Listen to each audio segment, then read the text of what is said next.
June 5, 2020, 5 a.m.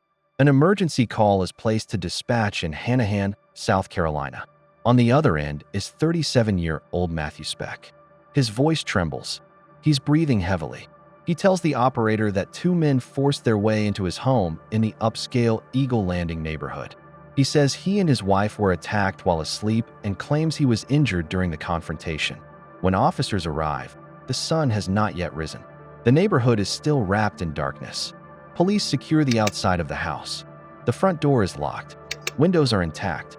There are no visible signs of forced entry. Inside, everything appears normal until officers reach the second-floored INA bedroom. They find 33-year-old Caitlin Speck lying motionless in bed. At the foot of that same bed, on a rug where she often rested, lies the family's golden Labrador, Bailey May. The dog is dead as well. Matthew greets officers wearing blood-stained clothing.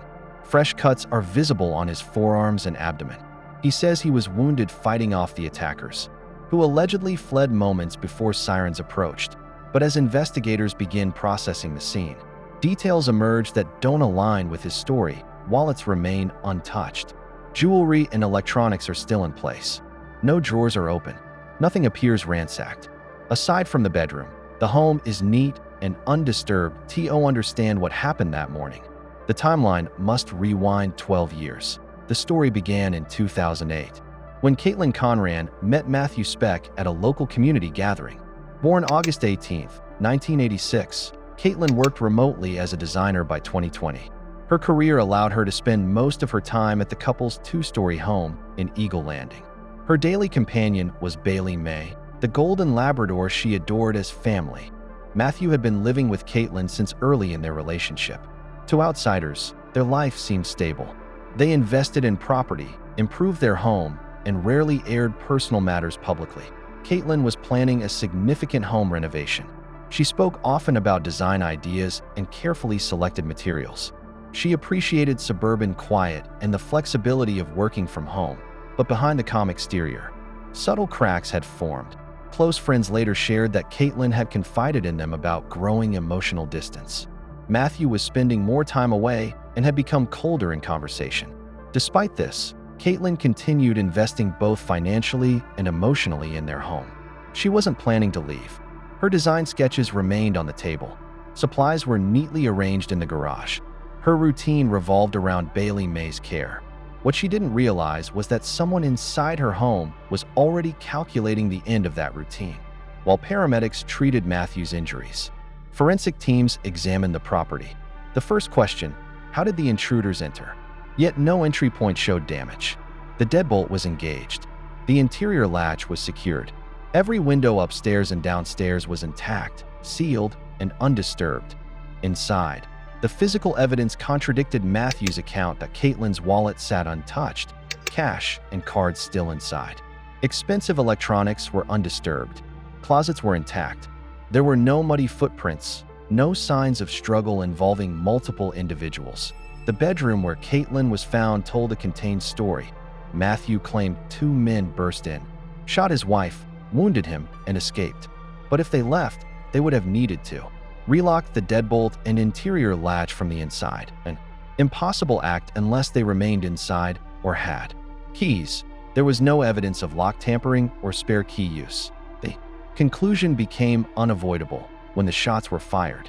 Only 3 living beings were inside the house: Caitlin, Matthew, and the dog. The theory of a break-in began collapsing. At the hospital, doctors and detectives carefully assessed Matthew's wounds. He described a violent struggle. Forensic specialists saw something else. The cuts were shallow, clean, and controlled, unlike chaotic defensive wounds.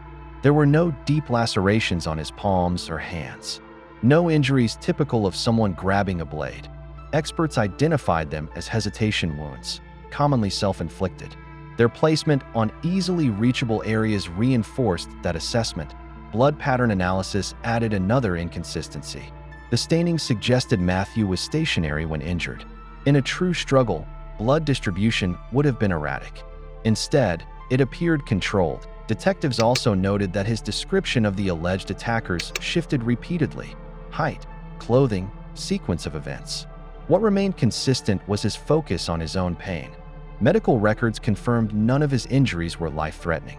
They resembled deliberate incisions rather than combat wounds. Meanwhile, ballistics confirmed that Bailey may have been shot with the same firearm used on Caitlin. The angle suggested close range. The dog was lying in her usual resting spot. She hadn't tried to attack or flee. Neighbors later reported that Bailey was known to bark at strangers. Yet that morning, no one heard barking before the gunshots. That detail was critical.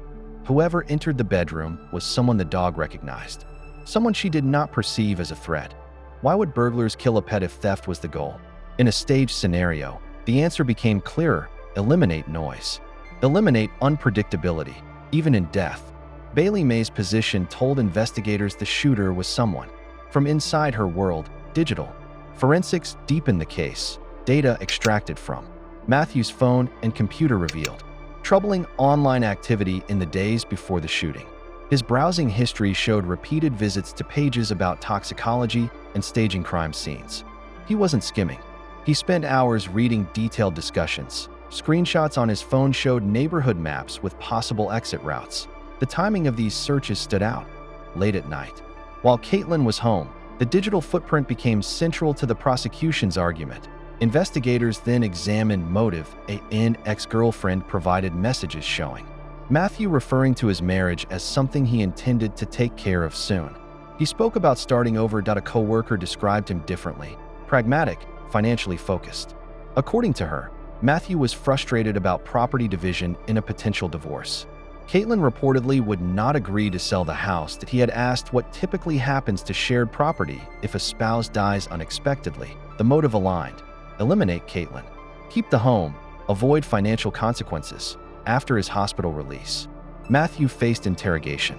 Detectives used logical inconsistencies to challenge his narrative that if he chased intruders to the door, how was it locked from inside? Why was there no damage?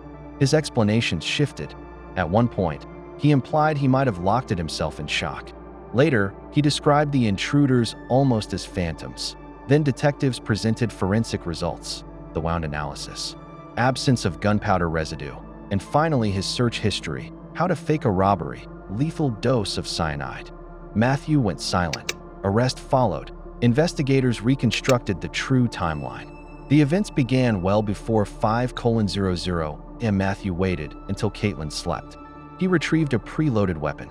In that sealed home, he fired the first shots while she lay in bed. She never defended herself. He then shot Bailey May. Afterward, he staged the scene selectively. Avoiding significant damage to property he intended to keep that eye in the bathroom, he inflicted shallow cuts on himself using a knife later found bearing his DNA. Only after daylight approached did he call emergency services. By November 2024, the case went to trial in Berkeley County Court. The prosecution relied heavily on forensic science. Experts explained why Matthew's wounds indicated planning. Ballistics showed the shooter stood still, firing at stationary targets. Witness testimony reinforced motive: emotional and financial. The defense argued lack of surveillance footage, but no evidence showed anyone entering or leaving the home. After 5 days, deliberations were brief. The jury returned with a unanimous verdict. Matthew Garrett Speck was found guilty of premeditated murder, animal cruelty, and unlawful firearm use. Caitlin's family listened in quiet grief. At sentencing, the judge imposed life imprisonment without the possibility of parole, plus an additional 10 years, ensuring no early release. Under state law, he could not benefit from the crime. The home was transferred to Caitlin's heirs. Today, Matthew Speck remains incarcerated in South Carolina. The case stands as a stark reminder: in the age of digital forensics, staged crimes rarely withstand scrutiny. Caitlin Speck and Bailey May's story ended in tragedy, but the truth could not be locked away.